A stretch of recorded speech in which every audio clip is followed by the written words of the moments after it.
What's going on, everybody? It's your boy Adam back at you. And so I'm in the process today of supposed to go get the keys today. The weather's kind of crummy. It was raining a lot today. The landlord really hasn't gotten back to me with a time, and I've kind of like, I haven't really been in a hurry to reach out and be like, hey, what time can I come over?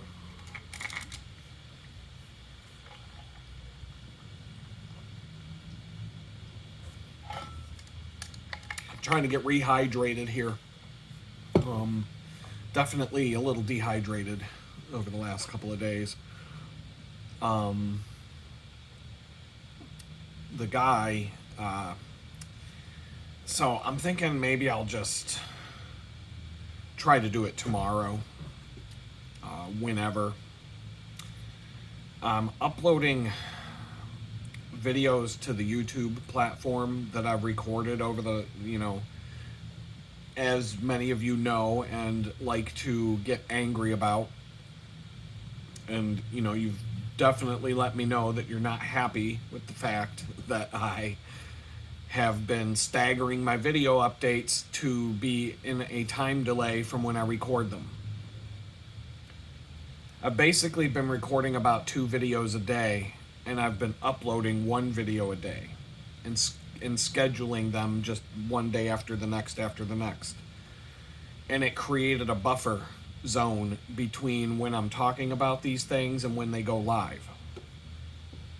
And it's worked out nice, because even if this slumlord was watching the channel, he wouldn't really know exactly what I'm doing until it's all too late for him to do anything. And now it's Wednesday, May 28th. It's in the afternoon.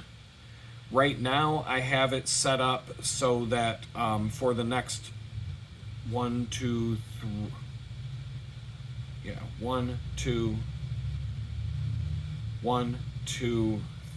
4. For the next 4 days, there's 2 videos a day queued up. I'm uploading another video. There's a whole bunch more. And so I'm just going to stack them up. And so I know that I'm going to be moved in on June 1st. I'll be waking up on June 1st in my new place. Unless something goes terribly wrong, but hopefully it doesn't. I'll be waking up in the new place, and I will be dealing with that. I don't know how much I'm going to feel like doing on the first day. I'm just going to be, and I'm probably going to be slogging through it, if you will. Wouldn't surprise me if this video cuts out while I'm talking right now.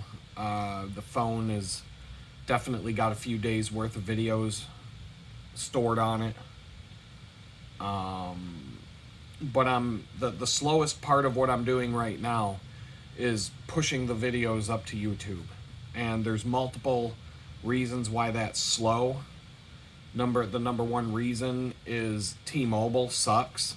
My connection speed is in the toilet today. It was one of the problems of moving into this tiny house, was that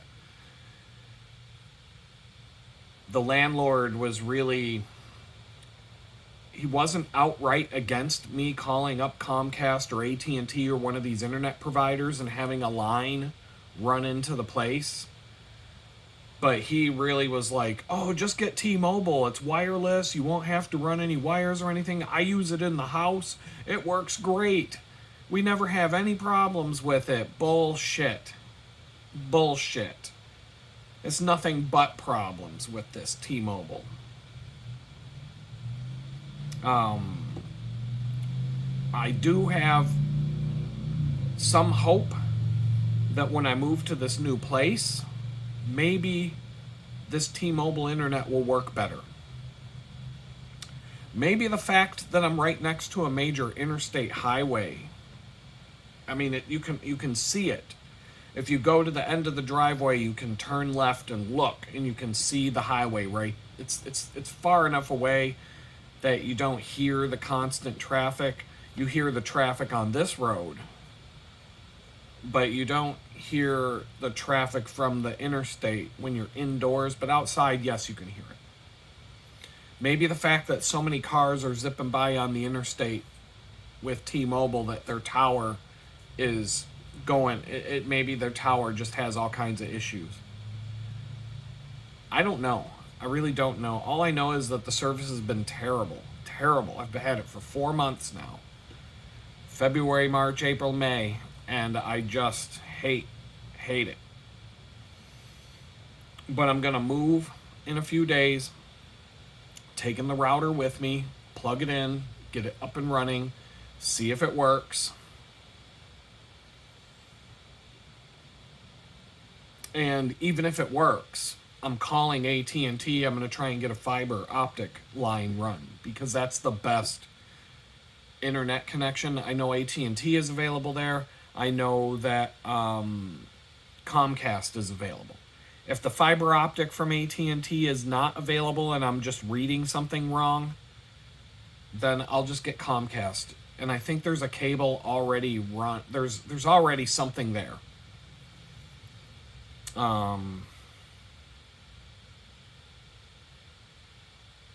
they may have to come and install a line to the building, and so it's, I'm going to need internet until I can get a real internet connection hooked up. So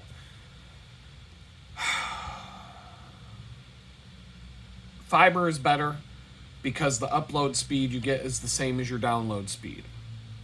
And it's like a 900 megabit per second connection. It would really help with certain things like these videos and stuff like that. Live streams. I could do live streaming without any issues. Other than YouTube giving me issues. But I could really take advantage of that. But right now, a live stream, that's out of the picture. This T-Mobile shit is so unreliable. I tried doing a live stream a few weeks back with the Truth Tiger, and I lost my connection more than once. I kept switching back between the phone as a hotspot and the Wi-Fi, home router, but they're all using T-Mobile, so it didn't matter. But when I went to the new place to sign or to give the down payment to the landlord, the first time I did that, I tested the connection speed with my phone from inside the house, and it was really fast. Faster than my phone would give me here. It makes me wonder if the tin roof, the metal roof on this building causes interference. They tell you to put the thing in the window. It's next to a window, but there's only one window for me to put it next to. Could be the wrong side of the building. I don't know. But I get a pretty decent signal strength, and when it works fine. It's just the fact that it doesn't always work. And so it's hit or miss. And without me doing anything, the speed will change dramatically multiple times a day. Like, I'm running a speed test right now just to see what I get. And it's closing in on about 120 megabits per second. This morning it went from 300 megabits per second down to 1 megabit per second, sometimes 2 megabits per second, and then back up to about 120. So this will change multiple times a day. Right now my upload speed is 5 megabits per second. 4.2 megabits per second upload speed. Normally I am supposed to get 20 to 30 up. Most internet companies cap your upload speeds to a certain level, and T-Mobile's terrible with that.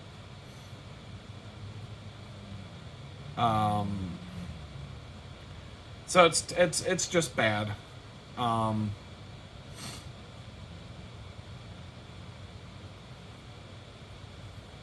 but even speedtest.net, the Ookla speed test server that we all use, rates AT&T fiber as the best, top of the line. And then Comcast, Xfinity, stupid, one of the dumbest brand names I've ever heard in my life, but they're rated second place. Spectrum is third, Optimum, and then it just goes down from there.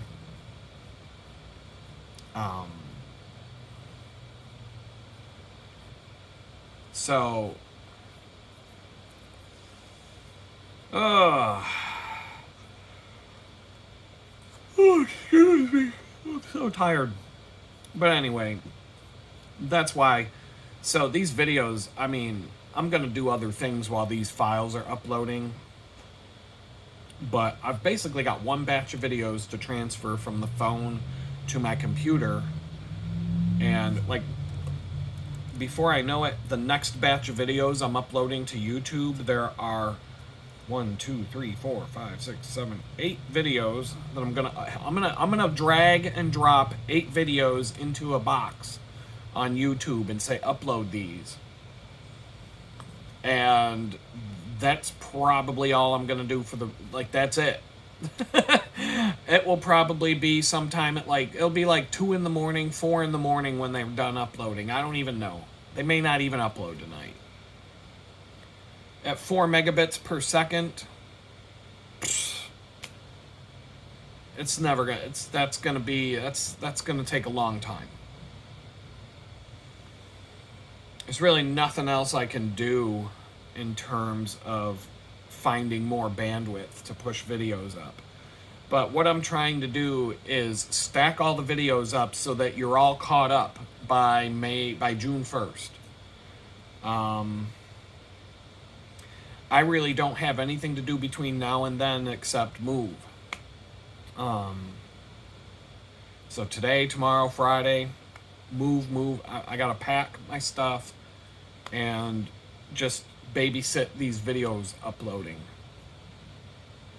Make sure that the bar is going across the screen. That's all I can do. I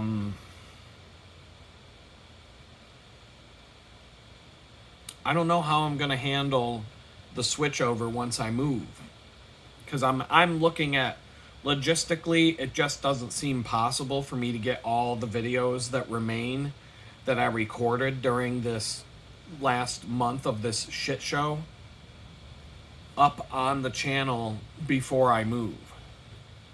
And so I don't really know what I'm going to do. After I move, I want to start doing more real-time stuff. And record something, push it up. But, I do need to kind of sit down and come up with a strategy, a moving forward strategy of how am I gonna, what are my goals for the YouTube channel?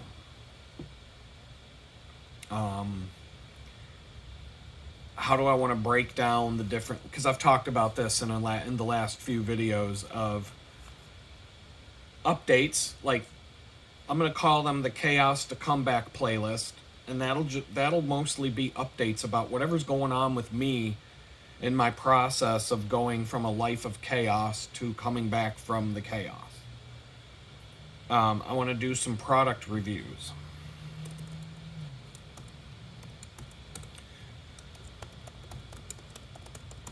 And just the first one's T-Mobile home internet. Bad. It's terrible. I want to get into a deep talk about everything that went wrong. I'll talk about what went right, but it's not much. Basically, what went right so far is when it works, the speeds are decent for your general internet use. The upload speed, even at 20 megabits per second, that's still pretty low. but it only affects me when I'm pushing big files up. And if I was doing, right now it's a bottleneck because I'm trying to push a bunch of video files up to YouTube.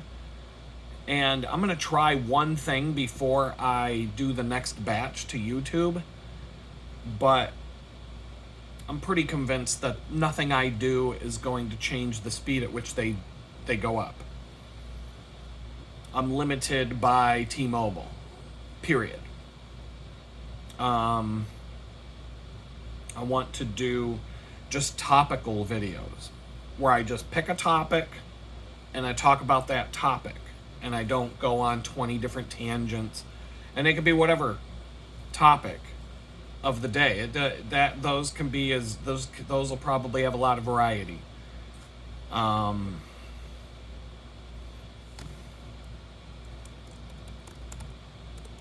I want to possibly do bicycle maintenance, bicycling. Another idea I've had is putting on a helmet camera, wearing a GoPro on my chest, whatever. I need a better helmet camera.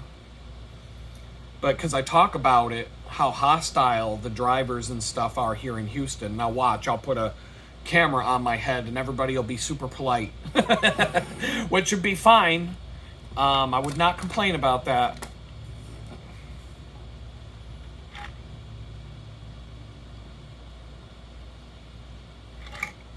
But I really don't foresee that happening. But put a video camera on, like video record some bicycle rides and possibly do like a podcast while I'm riding the bike. I've seen a couple of dudes do that. Biggest challenge there is getting the right camera and getting a microphone that I can talk into that the wind, I'm going to need like some goofy wind sock over the microphone, which they make, so that, because there's wind, it doesn't matter if I have a tailwind pushing me along, I'm going to be going so fast, there's going to be a headwind, there's going to be wind blowing across my face the whole time, and this phone wouldn't be able to handle it. I would need a specific microphone for the wind.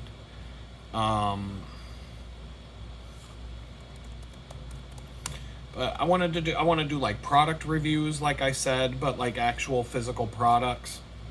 I'm gonna restart another Amazon affiliate marketing account, and that way when because I have products that I've used enough to give good reviews on, but just product reviews. People looking for a product review for a specific product will find my videos just for that reason.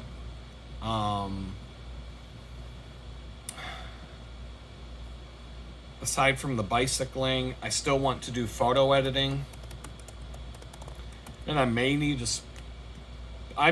spin off a separate YouTube channel for those, but I could still include them on a playlist on this channel. I could add those videos to a playlist on this channel so you people can easily find them. But it would in order to get the notifications or whatever you get, you would have to go to the other channel and subscribe. The problem is YouTube will slam you if you try to do a variety of things on one channel. YouTube will kill it. YouTube will absolutely destroy it, and nobody will know it's there. YouTube's algorithm is extremely dependent on you picking a niche and sticking with it, a one topic thing. You don't want to do photo editing and shooting guns in the same channel. Like you got Hitcock 45, Demolition Ranch, you've got all these different gun channels on YouTube, and you don't want to start a firearms channel and then a photo editing, Photoshop instructional channel and have them be on the same channel. YouTube will kill you for that. You won't get anybody watching your channel. And then, you know, all the liberals that want to watch photo editing will say, no, we're not going to watch photo editing because you like guns, or vice versa. So you know, that's something down the road, obviously, because this is all stuff I would need to do on top of working for a living. So,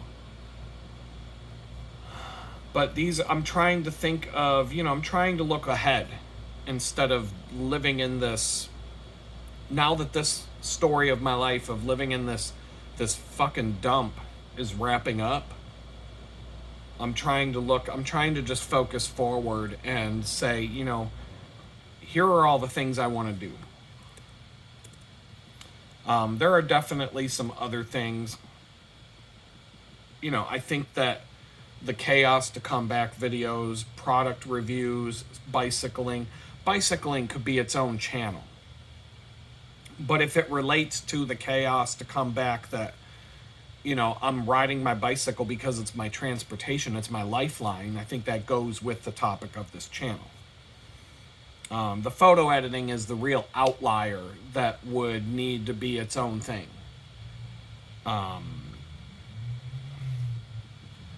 But, I mean, after I move and I get settled in, you know, I'll look in the mirror before I sit in front of the camera, see if I look good, you know, get my hair done, get my hair trimmed, shave, wear a shirt that looks presentable. You know, I can do all those things. I can do some of that now, but look behind me. It's crap. There's nothing I can do about the backdrop here. I don't know what kind of backdrop I'm going to have at the new place, and I'm not choosing the space where my desk and my workspace is going to go based on the backdrop behind it. It might have like a secondary, like, you know, is this good or bad? But the backdrop will not be the deciding factor on where I'm setting up a desk and workspace at the new place. I think right now my biggest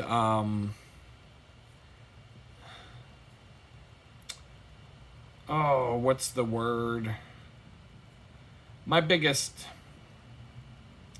thoughts in terms of like where I'm gonna set things up, you really don't know until you move in and you start seeing how everything fits together. But I'm just looking at some of the pictures right now, and I'm like, I've basically got 2 rooms to pick from. The main room has a kitchen area that's you walk in the front door, and to your left is the kitchen area. It's got a sink, a stove, it should have a fridge by now, all in that corner. And the beautiful thing is that the pooper is on the exact opposite end of the building. It's as far away from where I cook my food as it could possibly be in the building. Kitchen here, up here, this corner, pooper all the way over here, this corner, with 2 doors in between. So there's the kitchen area in a big open room. I'm going to say it's a 10 by 20 foot space. And then there's a door to another room. And that room is probably, in my estimation, I'm going to assume 10 by 15 feet. My estimation is 10 by 15 feet. And then the bathroom is probably 10 by 10, 10 by 8. However long a bathtub is about, think about how long an average bathtub is plus the plumbing behind the wall. That would basically the pipes and stuff that go up to the shower head. That's the depth of the room, but the room is probably 10 feet wide. I'm assuming that the whole place is 10 feet wide. So the bathroom is as wide as the other. It's just a big, long building. So 10 by 8, 10 by 15-ish, and 10 by 20. is probably 40 feet long. It's probably the building's probably 40 feet long by 20 feet wide, but it's just wide open space. And I'm assuming that I'm gonna put my bed in that middle room, so that, you know, I would like to have a bed that's not necessarily right where you walk in. You know what I mean? But where my office, my workspace is going to go, that's kind of like, do I put that in the room where I'm sleeping? Or do I put that in the main room where you walk in? That's the one that I'm kind of going back and forth with in my head now about, do I put the office, the room that I work in, do I make that the big open room with the kitchen? And do I work in that room? Because there is a space that would be conducive to putting as I'm looking at all the different pictures, there is a space. It's like a corner space. And the way the doors are and stuff like that, it seems like that. And I'm looking at the picture right now. I'm not showing you the pictures. I'm just going to show you a tour when I move in. But there's this one area that looks like I could make a nice corner. I could get a corner desk and then have the antique desk and this folding desk that I'm sitting on right now. I could basically make a really nice curved 90-degree workspace in that corner of this room, and then have my little kitchen over there.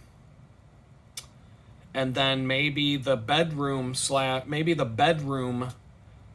is also like where I sit and watch. Maybe the bedroom is also a room with, you know, a couch and a TV, and like it's more like, I think that's how I might split this place up to live. The kitchen and work area being the first room. I'm going to have a couple of bicycles hanging on a special rack that I've got bookmarked. Maybe I'll set up a mini bicycle workshop in there. With a way to keep the floor clean, because, you know, with spraying lubricants, chemicals, and shit like that, there's also a possibility, because half a mile, like, not, well, I'm gonna say it's a half-mile walk, there's a self-storage place. I could get a 10 by 10 self-storage unit and use it as a bicycle shop. I could almost see myself. I'm not going to do it. I'm not going to do that unless I have a vehicle to drive. But I could take a self-storage unit like that, a 10 by 10. That might be a little cramped, but I could turn something like that into a bicycle workshop to where I buy and sell bikes. Do the whole, you know, maybe that's how I start the Bikes for the Homeless project. I don't know. But I'm trying to put things in my head that make me think positive and make me think that, you know, point out the fact that there's a future. Things are going to move forward. Things are going to go the right direction. You know, and I'm just trying to be excited about it. Right now I'm looking at pictures of the middle room, what's probably is where I'm going to put my bed. And I really only see one place to put the bed. It's another corner. The door between the first room and the second room is on the side. And then the door to the bathroom is in the middle of the wall that leads to. And so, like, to put the bed, basically I have two corner spaces where I could put my computer space in my workspace. And this one just, it just naturally looks like it's the one to use. The first of the three rooms. Seems like it would be better to make that my work area. work, food, anything to do with working, cooking, working on bikes, working on my computer, any work, like that whole space is set up to be productive and to be work. The middle room, rest. Like I could look at it like that. The middle room is for resting. It has my bed.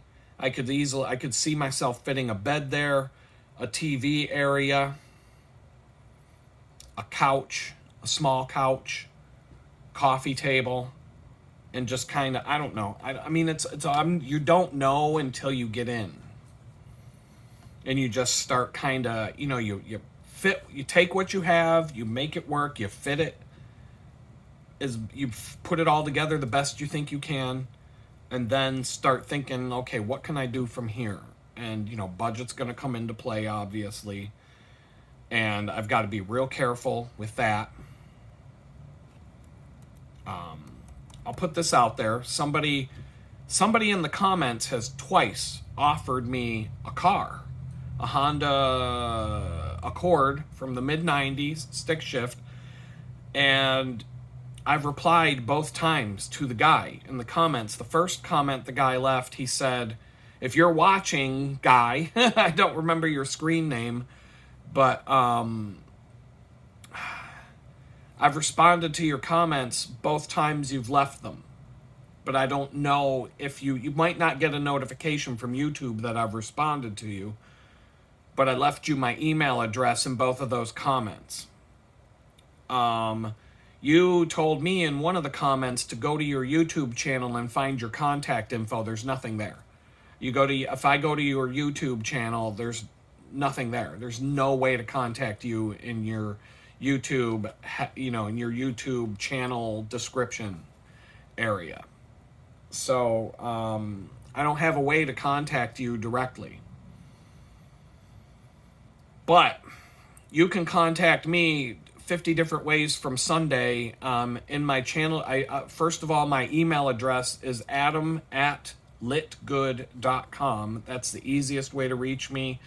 Every video has a description below with a bunch of links to get a hold of me. I'm on X, Facebook, Instagram. I'm on a bunch of different platforms.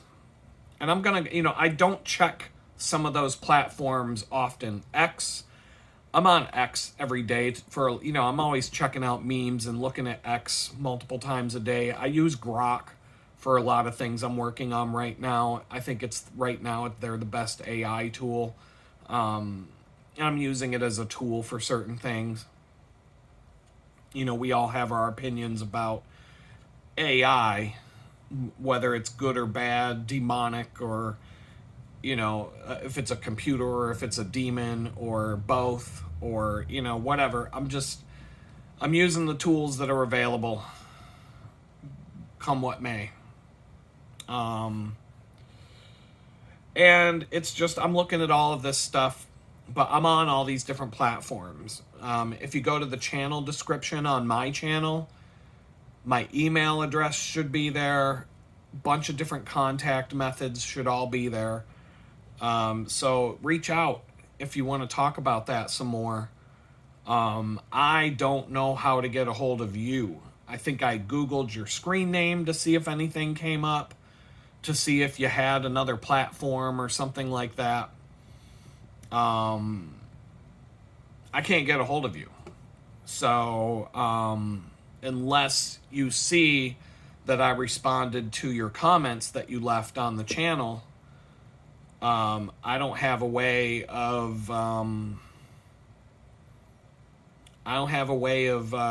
reaching back out to you. If you put a contact method, believe me, I know that it's like nobody wants to put their email address or something like that in a YouTube comment and get blasted with spam. So all I'm saying is, if you get this video, if you see it, I know you've commented at other times. I've seen the screen name, or I clicked on, there's something I can click on that'll show other times you've left comments. And it shows that you've left a few comments here and there. So I'll just throw that out there, and I'll continue to throw that out there as I remember. I know it might cost a little bit to have a car shipped to Houston from California, but would it cost more than a car? I doubt it. I doubt it. And, you know, you said that the car is mechanically sound, and I believe it because the mid-90s Hondas are pretty, you know, they're pretty indestructible. They're pretty reliable.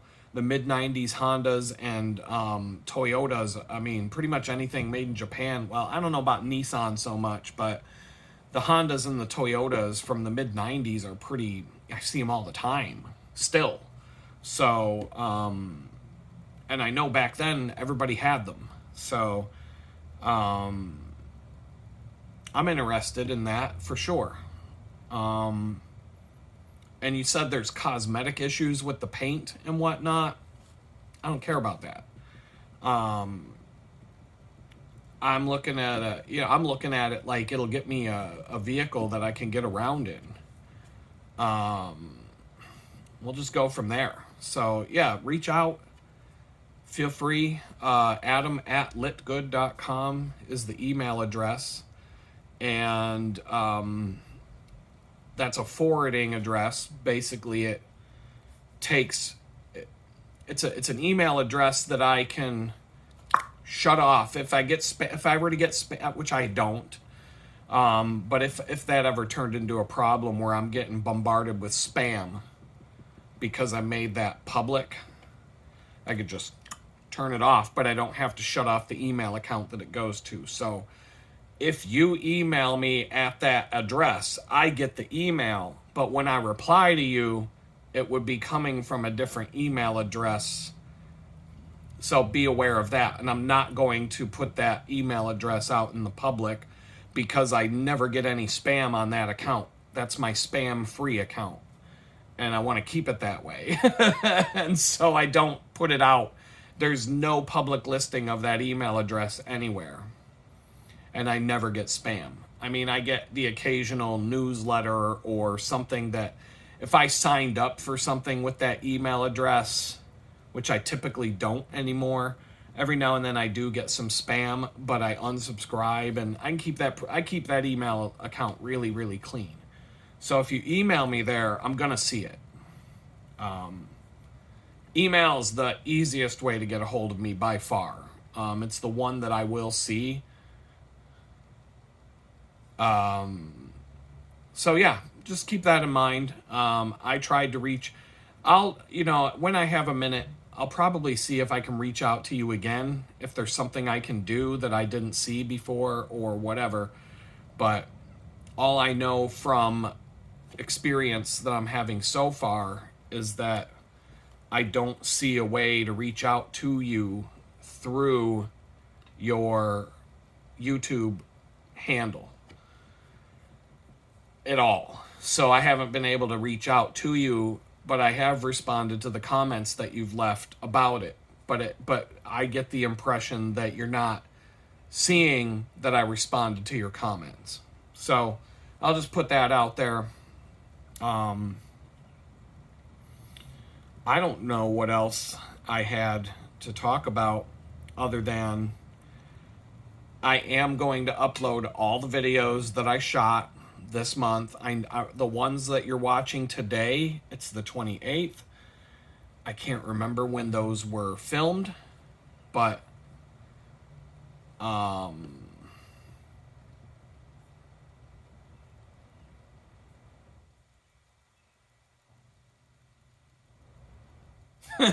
what if you had to run from a hurricane? Everybody, that's the thing. Everybody, I just got a comment. What if you have to run from a hurricane? What if I have to run from a blizzard?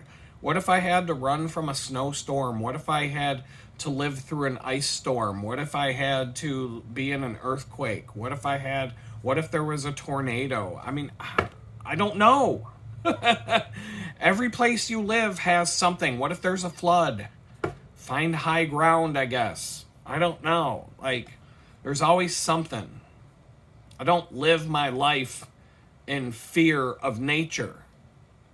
Everywhere you go, Everywhere you go, there's something dangerous. Everywhere you go, something dangerous about the weather or about the earth.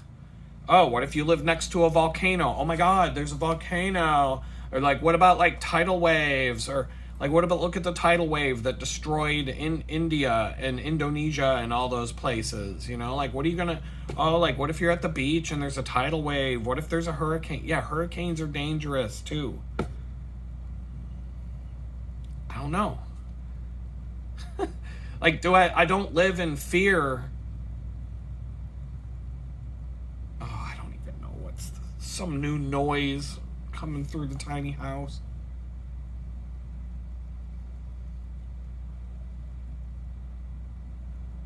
I don't even want to go look. It sounds like the lady with the pressure washer watering her plants. I don't know. But it doesn't sound like it's coming from this hole. I gotta look.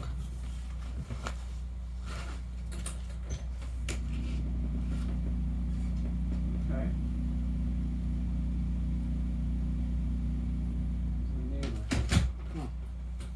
Okay, so there's a neighbor on the opposite side of the back wall of the yard who has a Generac, and whenever the power goes out, that's how I can tell if the power went out just in the tiny house or if it's the whole neighborhood. The guy's Generac turns on immediately, like within 2 seconds of the power going out. I don't know what he might be, who knows what he's doing over there with the Generac, but my power's on.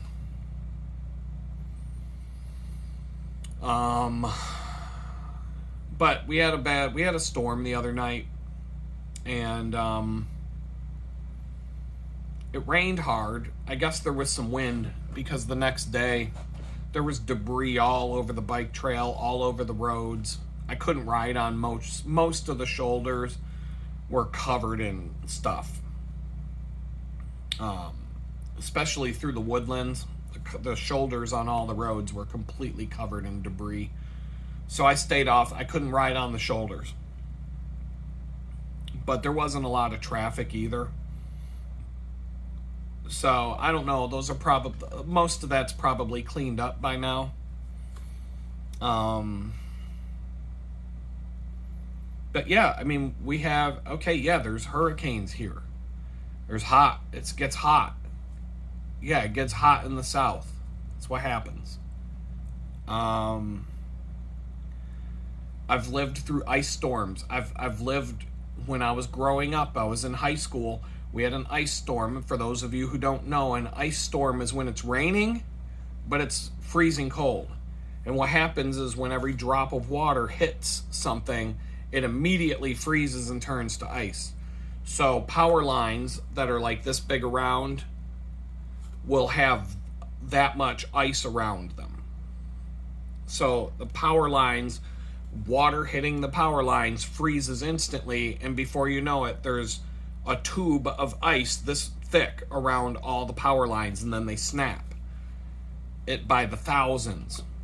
Trees fall. The trees get uprooted from the ground and fall to the point where there were trails through Letchworth State Park that took 10 years to clean up the damage from one ice storm. Before those trails were hikeable again, it took 10 years of people going back with, 10 years, people going back with chainsaws and equipment to reopen the trails because half of the forest was destroyed by an ice storm. During that particular ice storm, which was a bad one, we didn't have power at our house for about 2 to 3 weeks. The whole region, all of Western New York, from Rochester all the way to Buffalo and down to Jamestown and beyond, anything that was in the path of that ice storm was wiped out. It was a national emergency kind of situation. We had a blizzard once where the snow was so thick, people abandoned their cars on the main roads, and we had strangers living at my grandfather's house with us. The fire department was going around with snowmobiles delivering food and helping people. Like, the only way the emergency responders could get around for about a week were on snowmobiles, because the roads, they couldn't even plow the roads. There was so much snow in the roads, you couldn't even plow them. There were abandoned cars. People, like, we took strangers into our house that came and lived with us for a few days because they were stranded on the highway and they couldn't do anything. So yeah, I've heard hurricanes can be windy. I've heard there's storm surges. I know that Houston can flood. How do I know? Because everywhere I look, there's flood controls and there's drainage areas, and it's very obvious that this place floods a lot. I get it. I can tell that Spring Creek, where I film my videos from the Spring Creek Greenway on the one swinging bench that I sit on, it overlooks the creek. Well, I saw a bunch of people hike down to the creek and go across the creek. I guess the creek's about waist deep. I personally don't feel the need to go wading through a creek that I can't see through the water in a place where there's alligators. I never feel the need of just, going on a little waltz through a creek that could be full of alligators that's waist deep and I can't see the water. I can't see through the water. Just doesn't seem like a good idea to me, but I saw some people do it. It's waist deep. But I can see evidence that creek can probably be 30 feet above what it is on any day I've ever seen it. Why? Because all I gotta do is look at the terrain all around this creek and see the damage water has done to the banks, and where I can see trees with shit wrapped around them. I'm like, well, that doesn't happen unless water did that. So I can see. And if that creek can get to the point where it's 30 feet, it's waist. I don't even know what that was. I hit a button on here. Somehow, I don't even know. It sounded like my phone was ringing, and there's a thing on here that if you lose your phone, you can find your phone. It's hit or miss. It's one of those things, if you leave your phone sitting somewhere in the house and you need to leave and you're like, crap, where did I put my phone? And you're searching all over the place for your phone, and you can hit this button on your Garmin and it'll make your phone start spazzing out so you can find it. It's come in handy a couple of times, I'm not gonna lie. That actually reminds me that I need to look in here. To make sure. I had this weird thought that maybe my wallet wasn't in my backpack, because wouldn't that suck to lose your wallet and your debit cards and all that stuff when you need to go rent a U-Haul in a couple of days. One good thing about the bank that I use that sucks, they can print you a new debit card right on the spot. When I signed up for an account with them, they gave me a debit card right there on the spot. They have a printer. They print the card right there and they program it, and then they hand it to you, and you don't have to wait for it to come in the mail. They give it to you right there in person. That was kind of cool. So I have a feeling that if I lost a card, I could go into that branch and ask for a new one, and they could give it to me right then and there. And who knows? It's a crappy bank, so maybe they would be like, well, we can only do that when you sign up for a new account. But that was a nice little feature, I guess. That was one nice thing I can say about that bank. I can certainly do a review of the bank when I don't have an account there anymore. Because I don't want to, there's certain things I don't want to give away. But that would be a positive thing I would say about that bank. I don't like the bank at all. But one positive thing was that when I signed up, they handed me a debit card that I couldn't use because I made an initial deposit and they held my deposit for 21 days before they would let me withdraw it. So may as well send the debit card in the mail at that point, because how am I going to use it? Yeah, that was a bit ridiculous. But it's that initial probation period that some of these banks put you through. But usually it's 10 days. Usually if you deposit a check with a probationary period like that with a new account, 5 days, 10 days, and honestly, most of the banks I've signed up for, they'll tell you that there's a probation period where when you deposit a check, we'll hold it for 10 days, and they don't. They don't even follow through on that. I've experienced this, where they tell you that's what they're going to do, but they don't even do that. But this bank, I made a deposit with 3 checks, and they held all 3 of them for 21 days, which is fucking bullshit, because it doesn't take 21 days for checks to clear. That does not take the bank 21 days to get their money from the other bank. So that pissed me off. It almost made me want to go to a different bank, but at the time that I signed up for it, I didn't need the money. I just needed to deposit it somewhere.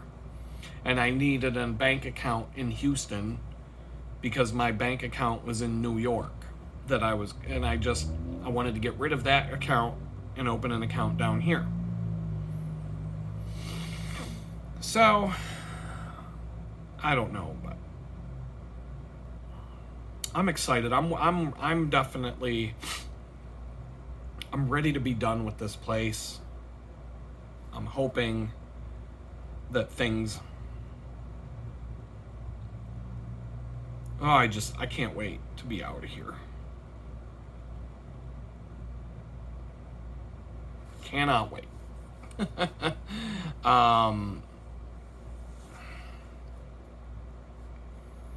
Well, that doesn't look very...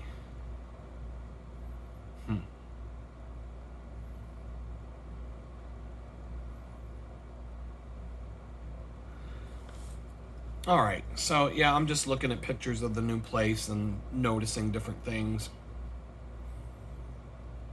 I took a lot of photos just so that I would have reference of what's, like, just the size and what's in there and all that. So, I don't know. I'm looking forward to getting out of here. That's all I can say. And that's all I'm going to say. I'm going to wrap this up. I think I'm going to chill on recording so many videos between here and when I move, like maybe once a day do a video, because it's hard to get these videos up on YouTube right now. And I do have another one that's finishing up the upload process, but it's been uploading for a couple hours, and now I've got a batch queued up of 8 more, possibly more by the time it's done.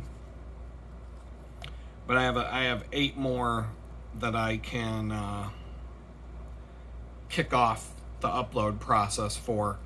And I'm telling you, by the time 8 videos get up, it's going to be like 3 in the morning. That's going to be something that runs in the background while I'm doing other stuff. And with that, I'm going to say peace out for now. And believe me, I'll get caught up. You'll see the whole thing. Everything that happened between April 3rd and the day of my new life, whatever we want to call it. But it's going to be a challenge to get these videos up and to figure out how to, synchronize the timeline back to reality. Anyway, I'll talk later.